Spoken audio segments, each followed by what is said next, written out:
Mes très chers frères et très chères sœurs, que Dieu vous bénisse. Les frères et sœurs qui se trouvent là-bas dans l'autre espace, un grand bonjour très spécial pour vous tous. Je ne sais pas où se trouve l'écran. Un grand bonjour pour vous tous. Je vous aime en le Seigneur. Et bienvenue. Nous sommes aujourd'hui très heureux, très joyeux, car une fois de plus, nous sommes ici réunis autant qu'Église pour louer le Seigneur. Maintenant, nous allons honorer le Seigneur à travers les questions et les réponses. Bonsoir, ma sœur, que Dieu vous bénisse. Je vous parle de l'espace d'ici d'à côté. Mon cœur est rempli de joie, d'allégresse pour être ici dans cette fête spirituelle et d'être face à vous. Je viens de l'œuvre du Chili. C'est là-bas où je me réunis. Bienvenue, mes frères. Merci, ma sœur. Je me réunis au sud de Santiago, dans la ville de Concepción. Tous les frères et sœurs là-bas vous envoient un grand bonjour. Nous sommes tous en train de prier continuellement pour que vous et votre ministère puissent venir nous visiter promptement là-bas au Chili. Aussi, ma sœur, je vous rappelle, il y a 4 ans, vous êtes venue au Chili. L'Église a énormément grandi, car à l'époque d'avant, il y avait à peu près 5 lieux où nous étions en train de nous réunir, et maintenant il existe à peu près 20 lieux où nous pouvons nous réunir. C'est merveilleux, c'est très beau.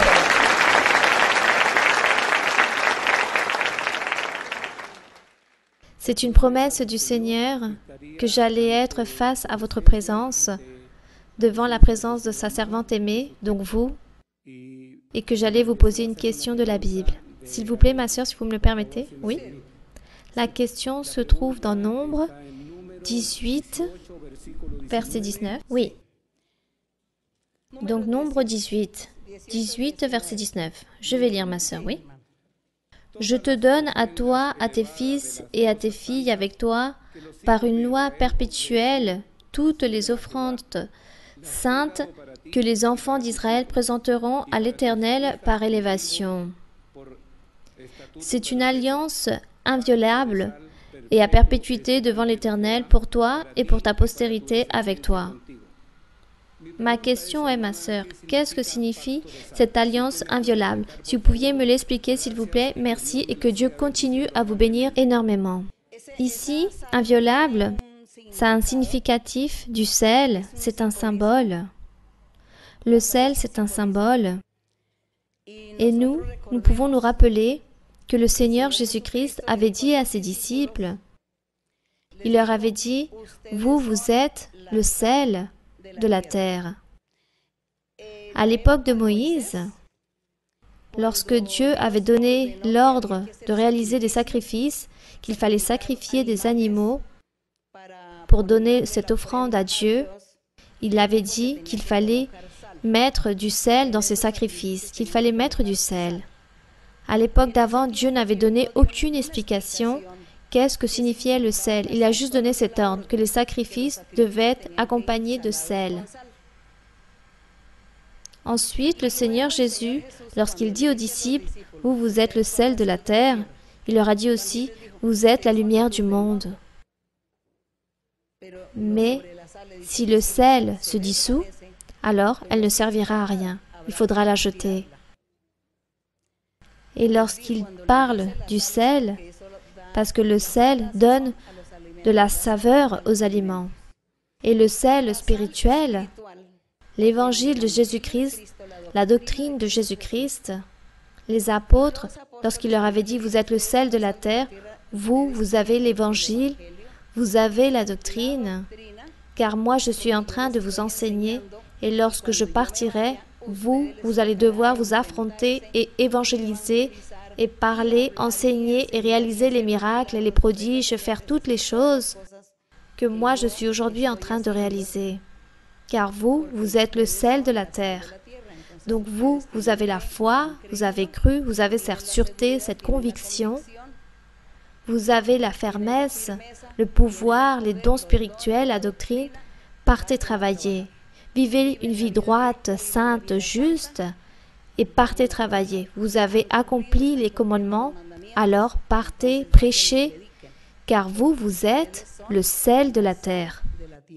Mais si le sel se dissout, le Seigneur dira, « Mais si quelqu'un d'entre vous ne croit pas, ne donne pas un bon exemple, ne donne pas un bon témoignage, commence à pécher.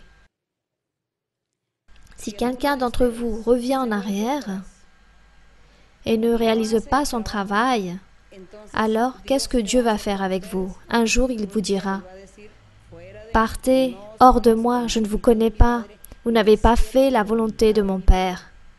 Alors, soyez loin de moi. » Ça veut dire cette alliance inviolable, que ce sel, faudra le rejeter.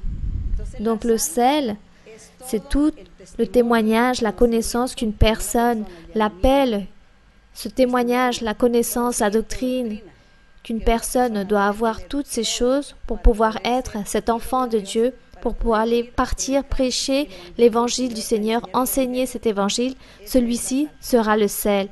Lui, ça sera le sel. On ne sait pas pourquoi Dieu nous a fait cette comparaison de cette vie spirituelle d'un être avec le sel. Car le sel, dans la vie réelle, donne beaucoup de saveur aux aliments. Les aliments sans sel n'ont pas grand goût. Ça, c'est le sel. Donc, guidons-nous par ce chemin. Si le Seigneur a dit, vous êtes le sel, donc vous êtes prêts, vous devez affronter et savoir agir, savoir faire bien les choses. N'allez pas être ce sel qui se dissout, car si le sel disparaît, alors elle ne sert plus à rien. Si vous ne faites pas ce travail et vous ne servez à rien, Dieu nous dit cela aussi aujourd'hui. Dieu nous demande que nous aussi, nous devons vivre cette vie qu'il veut que nous vivions, car du contraire, si nous ne faisons pas la volonté de Dieu, si nous ne plaisons pas à Dieu, si nous n'aimons pas Dieu, si nous n'accomplissons pas ses commandements, alors il dit qu'un jour, lorsque nous serons face au Seigneur, là-bas dans l'éternité, il dit que nous allons nous affronter devant Dieu, et le Seigneur dit qu'il va effacer toutes ces personnes qui un jour avaient reçu les choses spirituelles, qui ont profité et vécu les bénédictions de Dieu, entendu la parole de Dieu. Il dit qu'il va les rejeter et qu'il va les éloigner. Et les personnes vont réclamer le Seigneur et vont dire, « Seigneur, en ton nom nous avons prophétisé, en ton nom nous avons chassé des démons, nous avons réalisé des miracles. » Mais le Seigneur leur répondra, « Peut-être, mais vous n'êtes pas arrivé jusqu'à la fin, jusqu'à cet objectif. Vous n'êtes pas arrivé à cette étape finale, vous êtes revenu en arrière, vous avez commencé à pécher, à déplaire à Dieu. » Et Dieu leur dira ouvertement, « Je ne vous ai jamais connu, retirez-vous de moi, vous qui commettez l'iniquité, qui n'avez point fait la volonté de mon Père. Vous avez travaillé durant un temps, mais vous n'êtes pas arrivé à ce but final, vous êtes resté en plein milieu. » Donc Dieu dit qu'il rejette tout cela. Donc nous devons être ce sel spirituel, mais complète à 100%. Continuons vers l'avant avec une autre question. Bonsoir, ma sœur Marabissa. C'est une grande bénédiction de vous avoir aujourd'hui parmi nous. Nous sommes très heureux à cause de cela. Recevez toute notre tendresse. Je voudrais vous poser une question.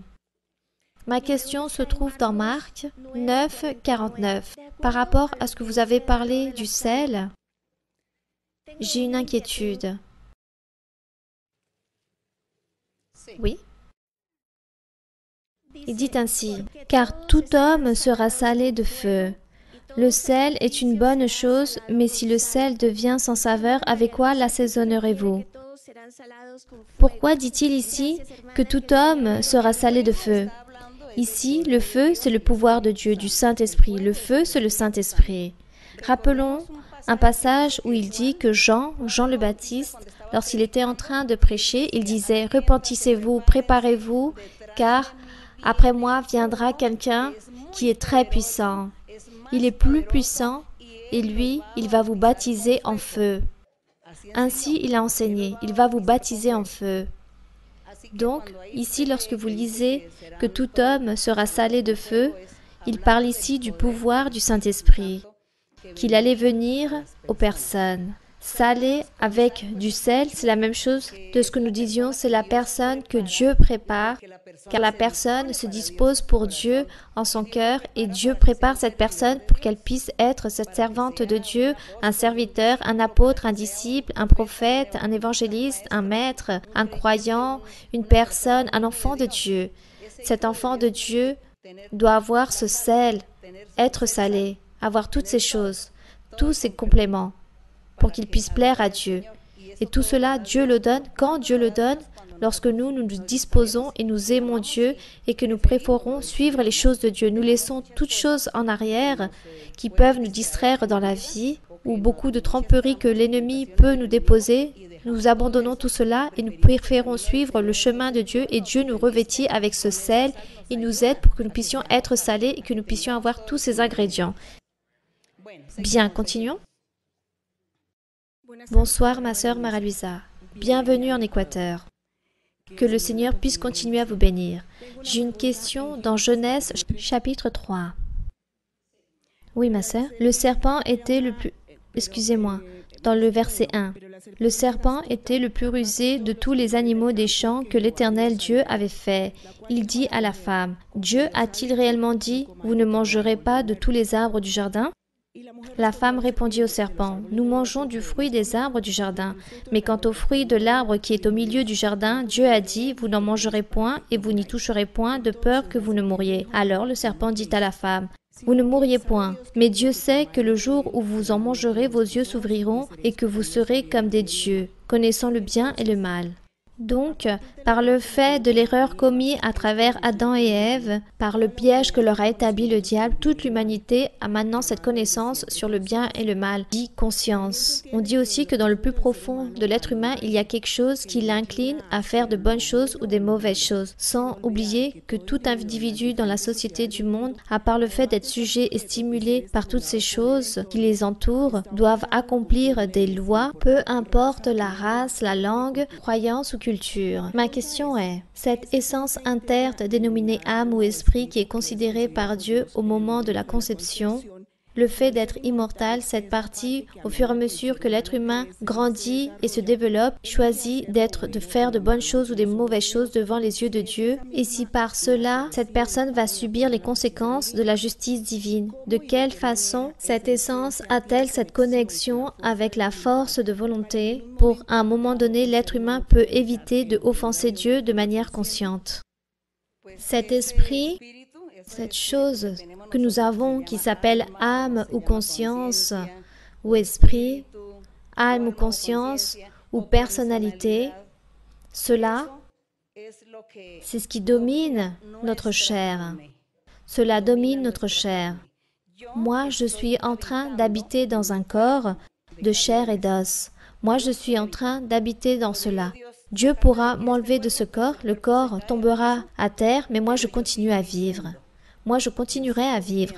Personne ne pourra me voir, car je suis sorti de ce corps. Donc les personnes, ce qu'elles verront, ce sera un corps à terre, mort, inerte, mais moi, je continue à vivre. Et ça, c'est ce que Dieu va châtier, ou va bénir, là-bas, dans l'éternité. Car le corps, à l'heure de la vérité, se détruit et devient de la poussière. Mais nous continuons à vivre normalement en train de nous rappeler de toutes les choses, conscient de toutes les choses, des choses bonnes ou mauvaises, des tristesses, des allégresses. Et là-bas, dans la présence de Dieu, Dieu nous dira, tu as fait, tu n'as pas fait, tu as travaillé, tu as désobéi, pourquoi tu l'as fait? Donc moi, je suis conscient devant Dieu, avec la différence que je n'ai pas un corps physique et matériel, mais je suis consciente. Et cela, c'est ce que nous devons gouverner. Nous gouvernons notre chair. Nous pouvons dominer notre chair, car notre chair, parfois, nous demande des choses. Par exemple, il y a une illustration très simple. Par exemple, le médecin vous dit que vous êtes malade de quelque chose, qu'il ne faut pas manger un aliment précis. Par exemple, il vous dit il ne faut pas boire du lait car il vous rend malade, alors que vous adorez le lait. Le corps vous demande de boire du lait et vous adorez le lait. Quel délice! Mais je ne peux pas boire du lait car cela me rend malade. Alors, vous avez une domination sur quoi? Sur votre chair, sur votre corps physique, avec votre organisme. Vous pouvez dominer et vous dites « Non, je ne vais pas boire du lait ». Et si votre corps vous en demande « Oui, du lait, il faut boire du lait, bois du lait, le lait car j'adore le lait, j'ai envie de boire du lait ». Le caprice vient du corps car il veut vous demander gouverner cet esprit. Mais nous devons et nous avons le pouvoir de dominer notre chair.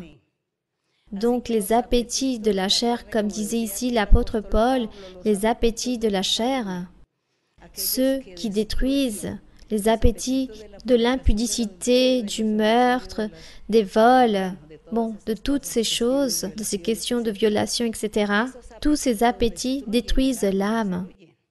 Car il y a d'autres appétits de la chair qui ne détruisent pas, détruisent le corps comme l'exemple du lait. On peut se rendre malade, mais ne détruit pas l'âme, alors qu'il y a des choses que la chair incite à faire. La chair incite à faire des choses pour que la personne puisse tomber dans ce péché. Et la personne commence à dire « Ah, mais j'ai envie, ah, mais j'ai l'impression que c'est bien de faire ceci. Mais regardez, c'est une élégance de faire cela. C'est très attractif. » Voilà ce que dit votre chair, en compagnie avec le diable, les mauvais esprits.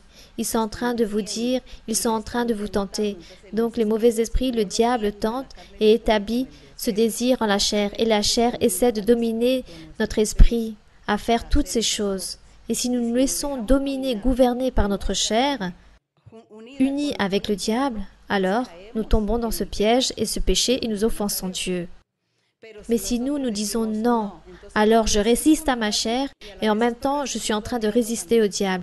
Car le diable est en train d'inciter ma chair à faire des choses. Il établit des tentations, des tromperies pour que je puisse pécher. Mais moi, je dis non, car j'aime Dieu. Alors, j'ai le pouvoir sur ma chair, j'ai cette autorité. Et cette autorité aussi sur le diable. Pourquoi? Parce que j'aime Dieu. Donc Dieu m'a donné ce pouvoir, cette capacité pour résister et dire non.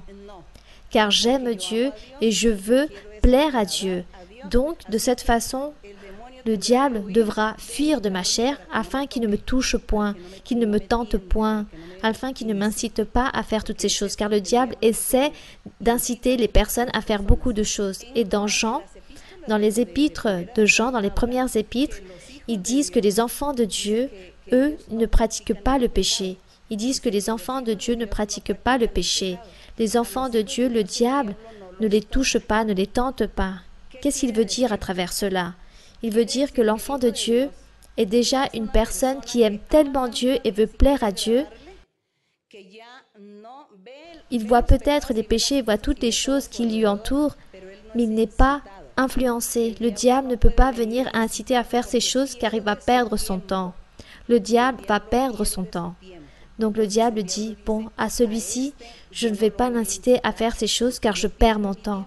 Car celui-là est très puissant, il est très fort, et lui, il va me rejeter, il sait dominer sa chair, donc je ne peux rien faire. Je ne peux pas inciter cette personne à faire quelque chose. Voilà ce que dit la Bible, et cela est vrai. Moi, je crois que cela est certain. Moi, je pense que oui, ce que dit Jean, car le diable ne touche pas les enfants de Dieu. Il ne les incite pas à faire toutes ces choses, il ne établit pas toutes ces tentations et tromperies, car dans son cœur, il y a Dieu. Il a déjà dominé et cette autorité sur sa chair et sur les mauvais esprits, sur les démons, sur les tentations. Je pense que cela est certain.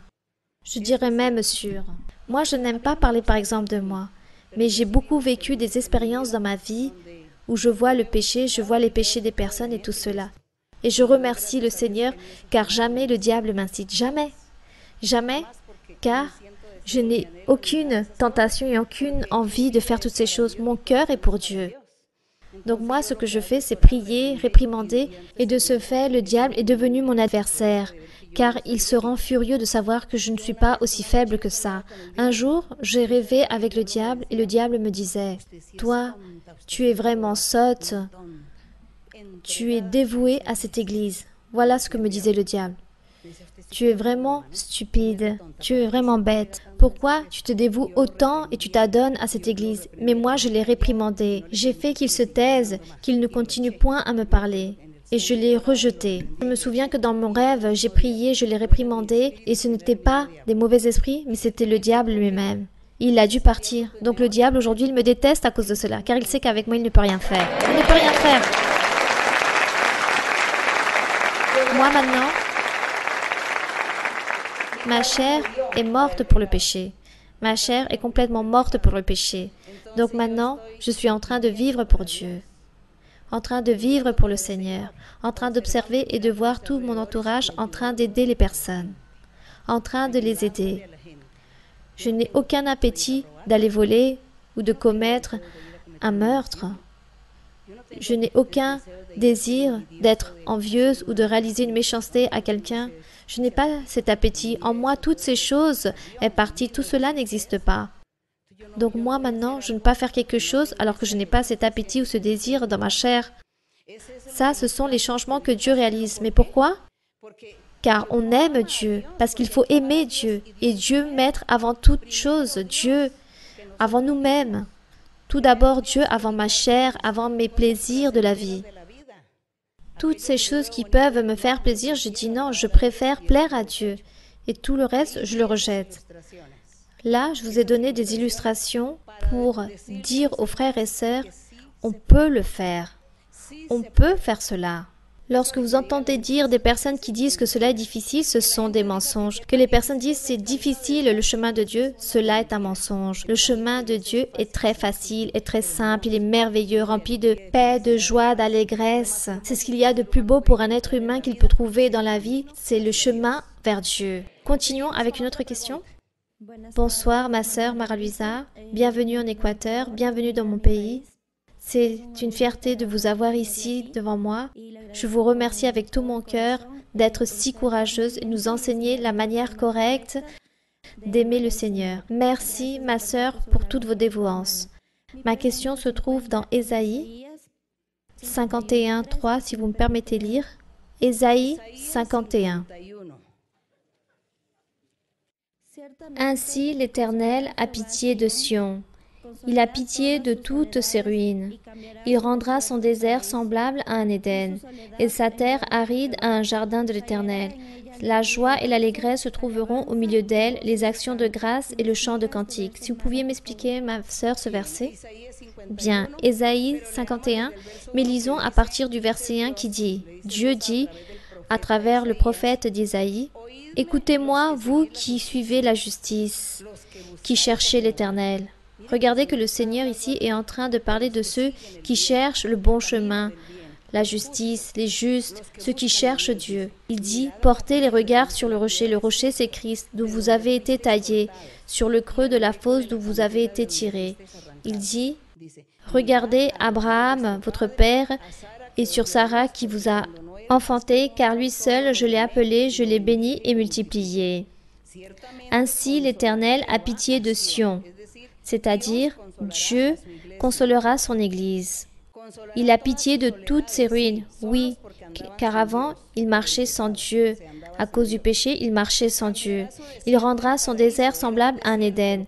Oui, ce que nous parlions du désert, c'était le cœur d'une personne qui n'a pas Dieu, donc on parle d'un désert.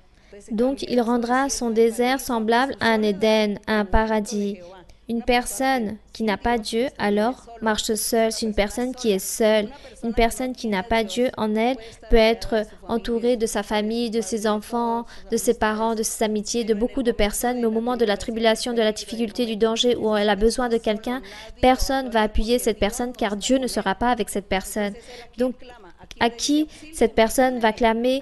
Qui va la secourir? Personne. Car à ce moment-là, tout le monde lui tournera le dos. Alors que nous disons, Seigneur, aie pitié de moi, Seigneur, regarde le danger, garde-moi, aide-moi. Et Dieu viendra nous secourir. Donc, le fait d'être avec Dieu, nous sommes plus seuls. Mais celui qui marche sans Dieu, marche seul et marche comme dans un désert. Son cœur est un désert. Il dit que sa terre aride a un jardin de l'Éternel. Et la joie et l'allégresse se trouveront au milieu d'elle, les actions de grâce et le chant de cantique. Lisons à nouveau. Donc, ainsi l'Éternel a pitié de Sion, il consolera son Église. Il a pitié de toutes ses ruines, il rendra son désert semblable à un Éden et sa terre aride à un jardin de l'Éternel. Dieu changera cette solitude en un bonheur. Gloire au Seigneur. Donc, il change toutes les choses mauvaises en de bonnes choses. Il change cette solitude, car Dieu sera avec nous. Il ajoutera en cette terre aride de l'allégresse, de la joie et des chants de cantique. Donc, la vie de cette personne se convertit en joie et allégresse pour Dieu, car Dieu sera avec chaque personne. Donc, il dit, « Mon peuple, sois attentif, ma nation, prête-moi l'oreille, car la loi sortira de moi, et j'établirai ma loi pour être la lumière des peuples. » Gloire au Seigneur. Gloire à notre Dieu. Bien. Continuons vers l'avant. Bonsoir, ma sœur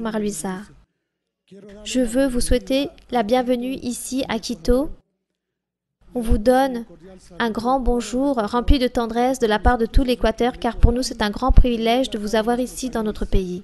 Ma sœur, je voudrais vous poser une question qui se trouve de la Bible, dans le deuxième livre de Chroniques, chapitre 3, du verset 15 jusqu'au verset 17. Deuxième livre de Chroniques, chapitre 3, du verset 15 jusqu'au verset 17. Oui? Je peux lire, ma sœur? Oui, mon frère. Il fit devant la maison 2 colonnes de 35 coudées de hauteur, avec un chapiteau de 5 coudées sur leur sommet. Il fit des chênettes comme celles qui étaient dans le sanctuaire et les plaça sur le sommet des colonnes. Et il fit 100 grenades qu'il mit dans les chaînettes. Il dressa les colonnes sur le devant du temple, l'une à droite et l'autre à gauche, et nomma celle de droite Jachin, et celle de gauche Boaz. Ma question, ma sœur, à l'époque d'avant, car nous savons ici qu'il s'agit de l'Ancien Testament, le Seigneur était déjà en train de parler du futur, et mon inquiétude, si le nom Jachin, il se réfère ici à notre Seigneur Jésus-Christ, et le nom Boaz à Jean le Baptiste. Ma sœur? Non, mon frère. Ici, Salomon, c'est lui qui a bâti le temple, et Salomon, comme il était si joyeux, inspiré par Dieu, Dieu lui avait donné tant de privilèges, d'intelligence, de connaissances.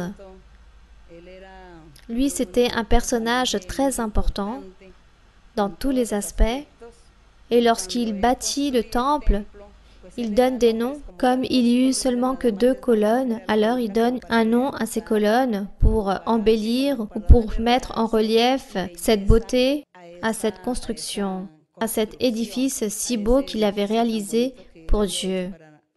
Mais cela n'a aucun symbole, que ce soit le Seigneur Jésus ou Jean.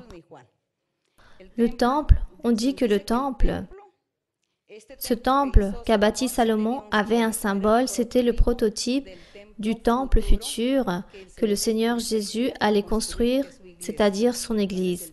Le temple que Salomon a réalisé était en train de symboliser l'Église du Seigneur Jésus, ou la vie personnelle de chacun d'entre nous, car on dit que nous sommes un temple de Dieu. Nous devons être un temple de Dieu. Donc ce temple qu'a réalisé Salomon avec toute cette beauté, avec toute sa splendeur et avec toute sa richesse, car il y avait beaucoup de métaux fins, de pierres précieuses, on dit que de la même façon doit être la vie des croyants, que nous, notre vie doit être ainsi, spirituellement, riche. Nous devons être riches en Dieu, riches en vertu, en valeurs, riches en dons spirituels, riches en témoignages, être exemple, être à 100% intelligent. Le temple de Salomon, nous devons être ainsi. Et ensuite, tous réunis, nous sommes cette Église en Jésus-Christ. Donc les colonnes n'ont aucun symbole. Bien, nous allons donc réaliser une dernière question car nous avons presque plus de temps. Ma sœur, de nouveau, bienvenue et que Dieu vous bénisse énormément. Nous sommes très heureux de vous avoir ici et en train d'apprendre de plus de connaissances que Dieu vous donne. Ma sœur, je vais lire dans le livre de Amos à partir du verset 9. Chapitre 1 de Amos, verset 9. Donc 9, chapitre 1, verset 9. Oui, ma sœur. Jusqu'au verset 11. Ainsi parle l'Éternel. À cause de 3 crimes de tir, même de 4, je ne révoque pas mon arrêt, parce qu'ils m'ont livré à Édom une foule de captifs, sans se souvenir de l'alliance fraternelle. J'enverrai le feu dans les murs de Tyr, et il en dévorera les palais. Ainsi parle l'Éternel. À cause de 3 crimes d'Édom, même de 4, je ne révoque pas mon arrêt, parce qu'il a poursuivi ses frères avec l'épée, en étouffant sa compassion, parce que sa colère déchire toujours et qu'il garde éternellement sa fureur. Ma sœur, ma question ici, c'est par rapport à ces deux frères. Ce sont des frères de sang. Et quelle est cette rancune qui s'est terminée en une vengeance et en une constante bataille entre ces peuples, celui d'Édom et de Moab?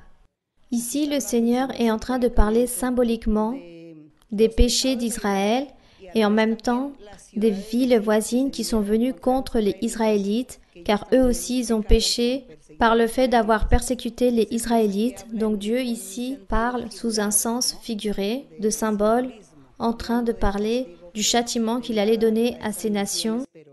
Mais Dieu a vraiment châtié physiquement toutes ces nations, mais ici Dieu parle sous une manière symbolique des personnes, ces mêmes personnes qui déplaisent à Dieu, qui ne font pas la volonté de Dieu. Alors, ces personnes à être châtiées très durement. Dans certains cas, à travers les prophètes, Dieu change les noms aux Israélites, le nom de Jérusalem, il leur donne un autre nom, mais c'est comme un symbole. Mais le fait est que si Dieu a châtié physiquement le peuple d'Israël, aux nations voisines, il les a châtiés, aux rois, il les a châtiés, et en même temps, cela symbolise aussi cette partie spirituelle des personnes dans le futur qui n'ont pas plu à Dieu, qui n'ont pas fait la volonté de Dieu. Et aussi, pourquoi pas dans l'Église du Seigneur Jésus-Christ, il y aura aussi des personnes qui vont commettre des erreurs et des péchés, et Dieu aussi va leur faire payer de la même façon comme il a fait avec toutes ces personnes. Donc Dieu fait comprendre qu'il fait tout payer. Dieu fait recevoir tout châtiment dans le monde entier. Nous tous, nous allons encaisser notre propre fait désagréable ou nos mauvaises actions. Nous en recevrons les mauvaises conséquences. Soyons connaisseurs ou pas de Dieu, Dieu, à chaque être humain, il lui fait payer ses faits, sa vie, selon ce qu'il fait. Et il récompense celui qui réalise de bonnes œuvres et il châtie celui qui réalise le contraire. Voilà ce que fait Dieu. Alors, ne nous mettons pas à penser que Dieu va juste châtier ceux qui connaissent le Seigneur. Et les personnes du monde, non. Les personnes du monde sont celles qui vont recevoir des châtiments plus forts de la main de Dieu. Mais eux ne savent pas, les personnes ne s'en rendent pas compte. Elles reçoivent les châtiments, les jours mauvais, les situations très mauvaises. Elles souffrent, elles pleurent, elles se lamentent, mais elles ne se rendent pas compte que Dieu est en train de châtier leurs mauvaises actions. Donc nous aussi. Alors, tout cela, c'est d'une manière figurée aussi que Dieu parle par rapport au châtiment qu'il a envers tous selon leurs actions. Dieu permet que Dieu fasse les choses, mais les châtiments sont là. Par exemple, lorsqu'il est arrivé par rapport à Judas Iscariote, Dieu a permis que les choses arrivent. Dieu savait qu'il allait trahir le Seigneur et Dieu l'a permis. Il fut trahi, mais Dieu l'a durement châtié, ce Judas Iscariote. Et Dieu châtie les personnes, même s'ils ne connaissent Dieu, il les châtie. Donc Dieu fait tout payer.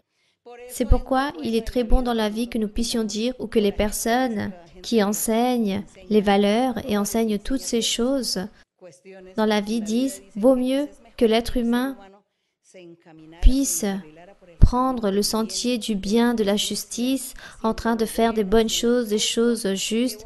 C'est merveilleux que le monde puisse applaudir les autres personnes en train de faire des choses bonnes, qui n'offensent point les autres.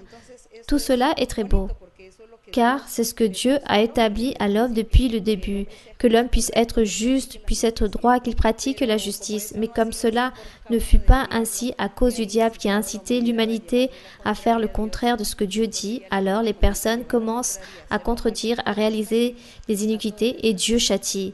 C'est pour cela que nous qui connaissons le chemin de Dieu, nous devons être de bons fils. Soyez des bons enfants de Dieu et ne donnons pas un motif à Dieu pour qu'il puisse nous châtier. Et luttons pour notre paix, luttons pour notre joie, luttons pour notre bien-être et pour le bien-être de tous ceux qui nous entourent. Et de cette façon, nous allons toujours avoir la main de Dieu avec nous. La dernière question? Oui, la toute dernière. Bonsoir, ma sœur, je suis très heureux de vous avoir face à moi. Je souhaiterais vous poser très rapidement 2 questions. La toute première. Nous savons que le diable, Lucifer, c'est le chef de la méchanceté. Vous nous avez déjà expliqué dans diverses études bibliques que lui, c'est le roi de la méchanceté. Mais pourquoi je vous dis cela? Beaucoup de fois, j'ai eu cette curiosité. Par exemple, nous les êtres humains, nous sommes contaminés par la méchanceté. Des pensées très fortes arrivent en nous et nous incitent à réaliser des choses mauvaises. Le diable incite, tout à fait, le diable incite la chair, car notre esprit veut dire « je ne veux pas faire cela, je ne veux pas le réaliser ». Et la chair dit « oui, oui, il faut le faire ». Donc le diable dit « oui, vas-y ». Oui, continuez. Ce que je voulais savoir, si le mal existait déjà, il a profité que Lucifer puisse sentir cet orgueil dans son cœur et se croire plus puissant que Dieu et l'a contaminé pour réaliser et être le roi de la méchanceté. Est-ce que le mal existait déjà? On ne peut pas savoir. On ne peut pas dire que nous allons savoir plus que Dieu. On ne peut pas oser dire cela, s'il existait déjà ou pas. Qui a généré le mal? Dieu, car Dieu a dit qu'il a tout créé. C'est Dieu qui a créé le bien et le mal. Voilà ce que dit Job. Dans Job, on dit que Dieu a créé le bien et le mal. Donc là, je vous laisse ce devoir pour découvrir ce verset. Et si Dieu a réalisé le bien et le mal, alors, sûrement lorsqu'il a créé le mal, il a dû sûrement établir ce brin d'orgueil dans le diable. Mais bon, oui. Et la deuxième chose, je sais que vous nous avez beaucoup enseigné dans les études bibliques, car j'ai eu l'opportunité, mais non beaucoup, mais du moins de voir comment vous enseignez l'amour. C'est comme le fruit, c'est cette source pour entrer dans le royaume de Dieu. Mais qu'est-ce que l'amour alors? En quoi consiste l'amour? Nous savons que l'amour, c'est aimer son prochain comme soi-même. Et qu'est-ce qu'aimer le prochain comme soi-même? Comment nous pouvons démontrer au prochain que nous l'aimons? Avec le bon témoignage, avec amour. Ne pas réaliser de choses mauvaises à cette personne. Donc aimer le prochain, c'est je ne vais point voler, je ne vais point l'offenser, je ne vais pas le tromper, je ne vais pas mentir, je ne vais pas lui ôter la vie, je ne vais pas lui couper un bras, je ne vais pas non plus lui dire des mensonges pour le tromper, je ne vais pas non plus lui accuser faussement pour qu'on puisse l'emporter en prison. Ça, c'est l'amour envers son prochain. Donc, qu'est-ce que l'amour? L'amour, c'est ne pas pratiquer le péché. L'amour, c'est ne pas pratiquer aucun péché. Il existe beaucoup de péchés, mais il ne faut pas pratiquer aucun. Ça, c'est l'amour. Exact. Ce que je veux concrétiser à cela, c'est que vous nous avez enseigné qu'il faut avoir la patience aux nouveaux venus, car ils sont nouveaux, ceux qui ne servent pas encore au Seigneur. Mais pourquoi je dis cela? Car il y a un phénomène qui existait déjà à l'époque de Paul. En effet, c'était très dur pour la congrégation, pour ce manque d'amour envers son prochain, d'avoir cette patience envers les autres, de ne pas réaliser des choses mauvaises. Exactement. Mais ce phénomène existe encore et on le voit comme le blé et l'ivraie. Et on voit qu'il existe plus l'ivraie que le blé. Et nous savons que les nouveaux venus sont nouveaux, qui ne servent pas encore le Seigneur, mais ceux qui servent déjà au Seigneur veillent à réaliser plus d'ivraie dans l'assemblée du Seigneur. Bon, Dieu leur fera payer. Dieu fait payer tout cela. Alors, gardons-nous, car plus Dieu nous donnera, Dieu dit qu'à celui qui va plus donner, il va plus lui faire payer. Imaginez-vous le malheur, n'est-ce pas? Bon. Oui, oui, mon frère. Ce que je voulais dire, c'est que vous puissiez plus nous enseigner justement cela, car on oublie tout ce que vous nous enseignez à travers l'étude biblique, tout entre par une oreille, mais tout ressort de l'autre. Il y a des personnes qui servent déjà au Seigneur et ne donnent pas cela au Seigneur, ne projettent pas cela à l'armée de Dieu qui viennent à la congrégation. Bien, alors écoutez ceux qui servent au Seigneur. Écoutez, vous qui servez le Seigneur, et rappelez-vous que le Seigneur a un livre rempli de qualifications, de points, et lui, il donne des points aux personnes qui lui servent, et ceux qui progressent, qui prospèrent chaque jour, il augmente des points. Et ceux qui reviennent en arrière, ceux qui servent au Seigneur, car on parle de ces personnes qui ont les dons, qui sont en train de faire des choses malhonnêtes, alors le Seigneur efface ces points, il les efface. Et ensuite, à la fin, le Seigneur donne une qualification. Et selon cette qualification, le Seigneur donne des coups de fouet. Voilà ce qu'il donne aux désobéissants, beaucoup de coups de fouet, des couronnes et des étoiles à ceux qui sont obéissants. Donc, nous devons être conscients. Soyons conscients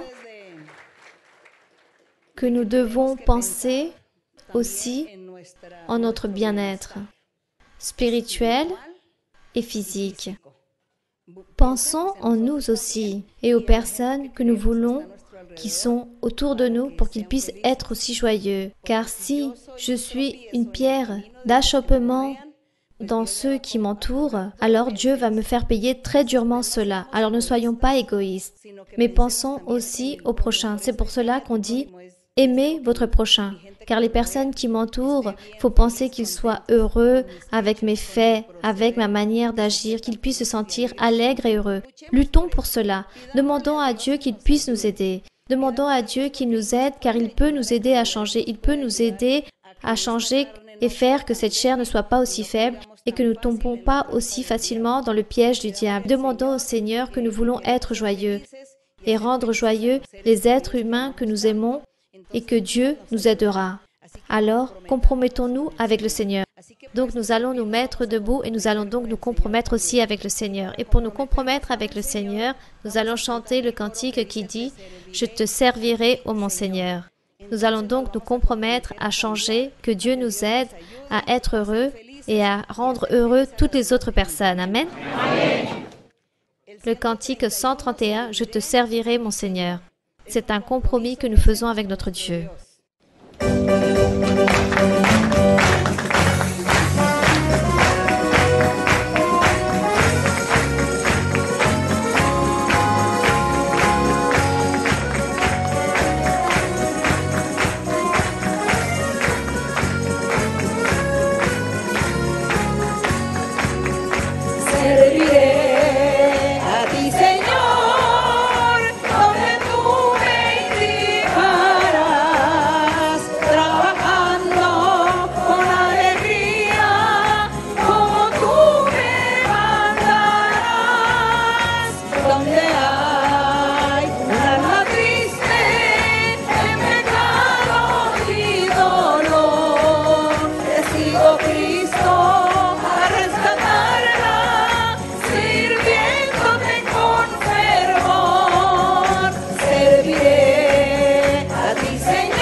Béni soit notre Père, puissant est le Seigneur.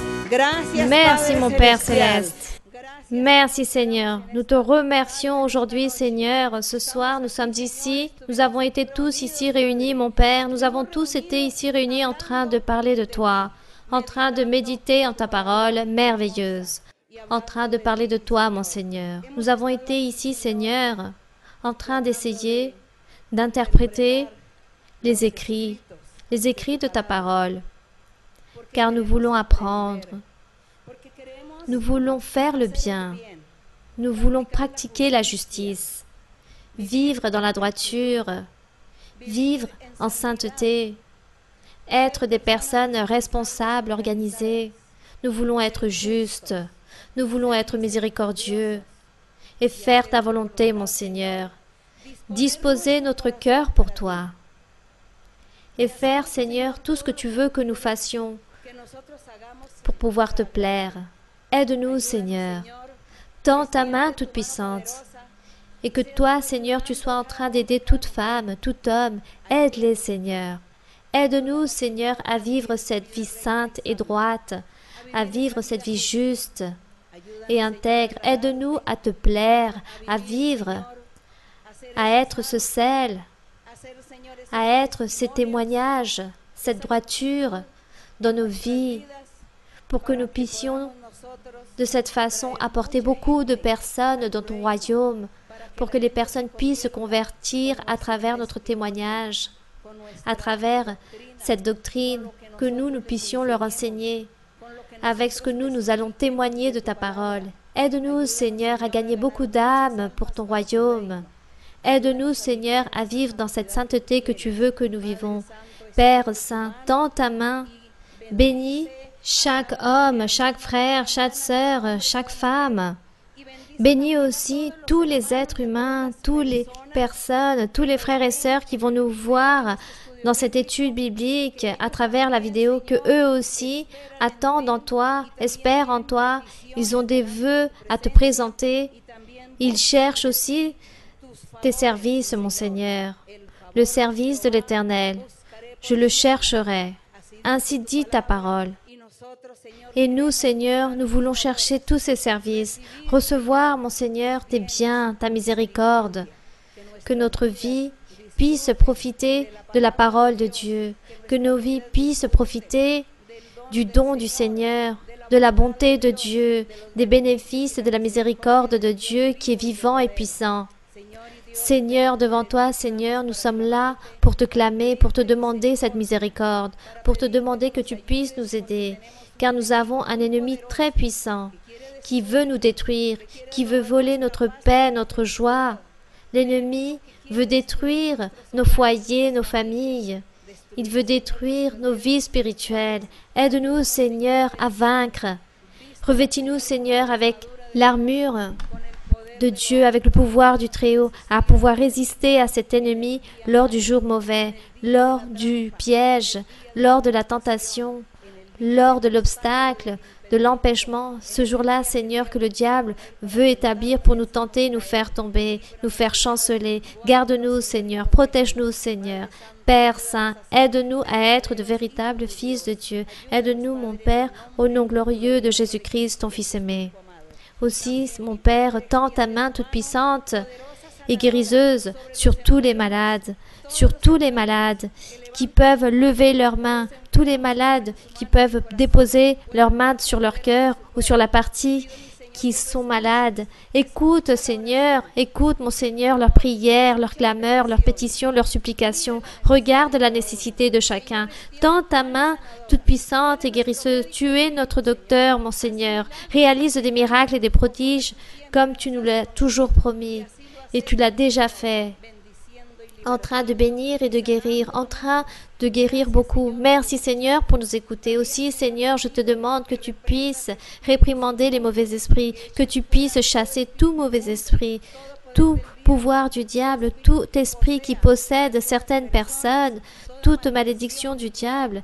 Chasse-les Seigneur, rejette tous ces mauvais esprits, tous ces sorcelleries, tous ces envoûtements soient enlevés, déliés. Enlève toute œuvre de l'ennemi. Et libère, mon Seigneur, libère tous ceux qui sont captifs, purifie et perfectionne chacun, garde et protège tous ces êtres qui viennent avec l'espérance de recevoir ta bénédiction. Ils viennent avec l'espérance que tu puisses les libérer, que tu puisses les bénir. Seigneur, ta miséricorde est pour toujours et éternelle. Et c'est pour cela que nous savons que tu écoutes nos prières, que toi, tu ne vas pas nous abandonner. Nous savons que tu es attentif, mon Seigneur. Tes oreilles sont attentives aux suppliques des personnes, aux nécessités de chacun. Seigneur, merci. Nous te remercions et je te demande, mon Père, que tu puisses nous aider à te plaire, à louer ton nom, à te bénir et à te glorifier. Oh, maintenant, Seigneur, je te demande que tu puisses envoyer tes dons spirituels. Envoie le baptême avec le Saint-Esprit. Verse le feu spirituel, qu'il puisse jaillir, qu'il puisse descendre dans chaque vie, dans chaque cœur, dans chaque personne, dans chaque âme, dans chaque être, feu du ciel, qu'il puisse descendre. Baptise, Seigneur, avec ton pouvoir, rempli de ton Saint-Esprit, rempli des dons spirituels. Rappelle-toi, mon Seigneur, que tu as dit que toute personne qui allait croire, en toi, tu vas la baptiser avec ton Saint-Esprit. Je te demande, mon Seigneur, qu'il y en a beaucoup qui croient en toi et qui n'ont pas encore reçu le baptême avec le Saint-Esprit. De grandes bénédictions viendront. De grandes bénédictions vont venir. Car je suis en train de les donner.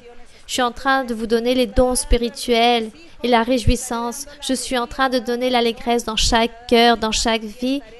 Et je serai aussi en train de bénir en train de donner en abondance à tous ceux qui sont disposés pour recevoir.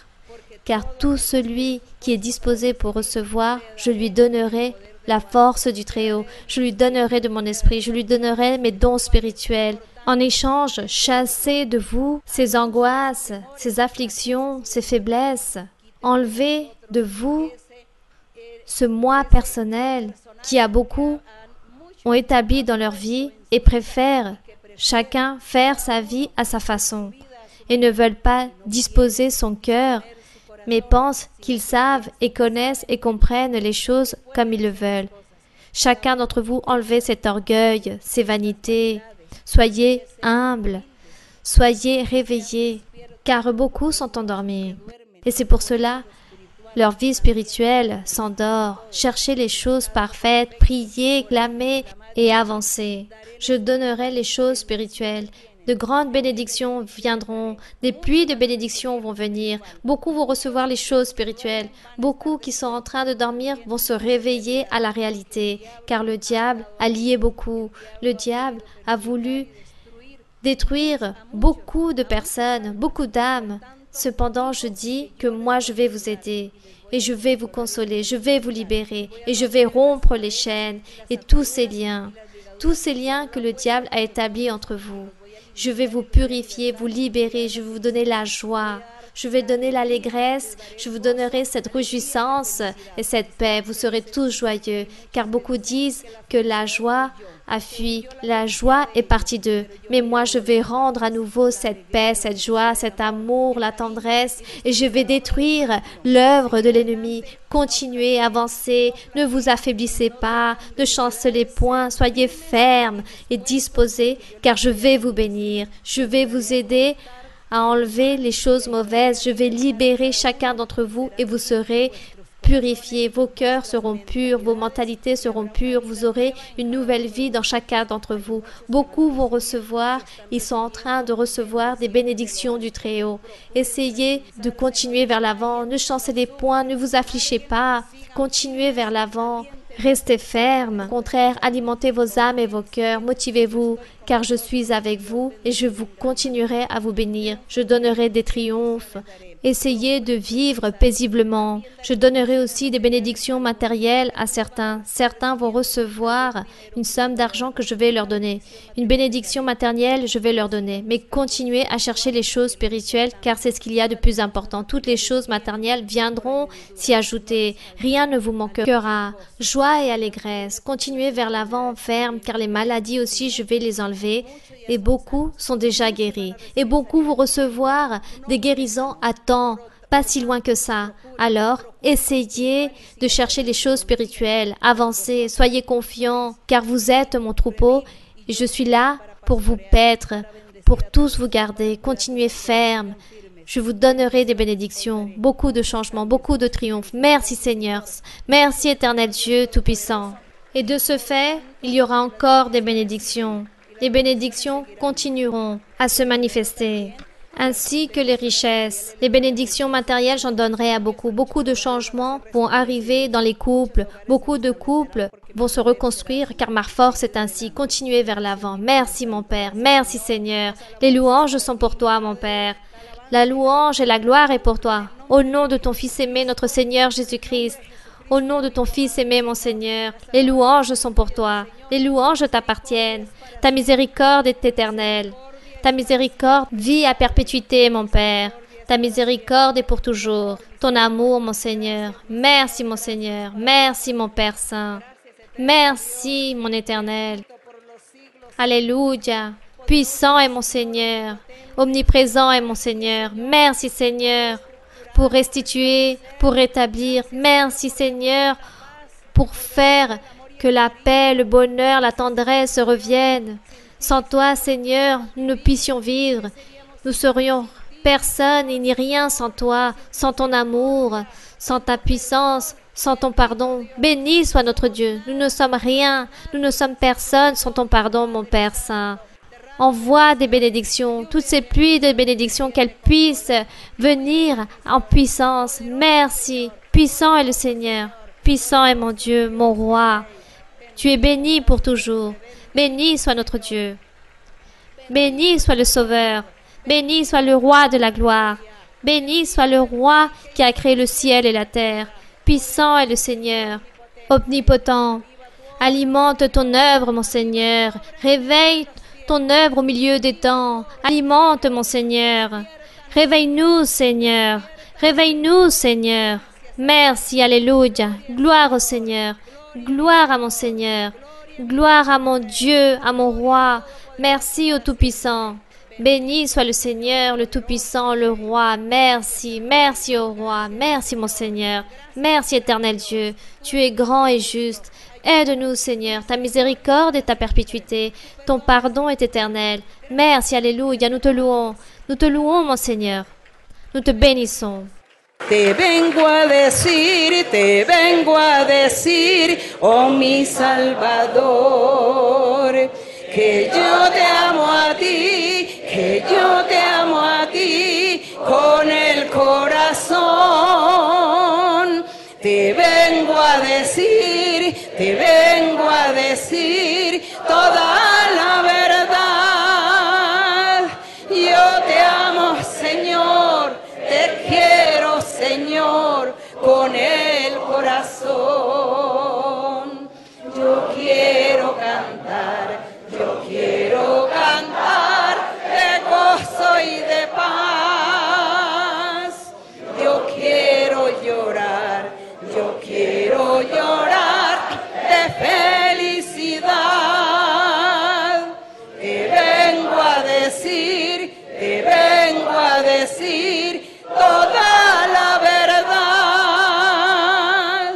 Yo te amo, Señor, te quiero, Señor, con el corazón.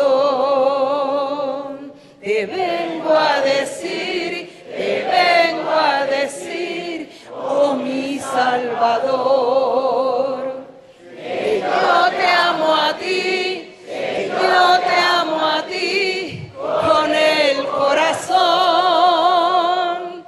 Te vengo a decir toda la verdad. Yo te amo, Señor, te quiero, Señor, con el corazón. Sí, mi Señor. Yo quiero llorar, yo quiero cantar de gozo y de paz. Yo quiero llorar de felicidad. Te vengo a decir toda la verdad. Yo te amo, Señor, te quiero, Señor, con el corazón. Gloire à mon Dieu Tout-Puissant. Mon Père, reçois-nous, Seigneur. Reçois-nous, Seigneur, et viens dans notre cœur. Merci, éternel Dieu, au nom de Jésus-Christ. Merci, mon Père Saint. Que Dieu vous bénisse. Que le Seigneur vous bénisse, mes frères et sœurs. Bien, donc les frères et sœurs ont bien écouté les paroles, la prophétie, les promesses du Seigneur. Je remercie aussi le Seigneur, car je vois toutes les bénédictions que le Seigneur donne, ce qu'il a donné, et aussi la miséricorde de Dieu, car il a de la miséricorde. Je dis cela, car la miséricorde de Dieu est ainsi, est très miséricordieux envers nous pour nous pardonner. Pour nous pardonner. Ça, c'est très admirable, et c'est ce que nous devons reconnaître devant notre Dieu, sa miséricorde, son amour, car lui nous pardonne, il nous laisse passer beaucoup de choses, il nous donne tant d'opportunités. Merci beaucoup, mes frères et sœurs, que Dieu vous bénisse. Et j'espère à très bientôt. J'espère vous revoir bientôt, même les frères et sœurs qui se trouvent dans l'autre espace. Je vous aime avec tout mon cœur. Aux personnes qui vont nous voir à travers la vidéo, merci beaucoup. Nous sommes ici à Quito, en Équateur. Que Dieu vous bénisse, car vous aussi, vous avez reçu et vous recevrez les bénédictions du Seigneur, ce qu'il a promis ce soir. Merci beaucoup à vous tous. Merci mes frères et sœurs. Je vous aime en le Seigneur. Que Dieu vous bénisse.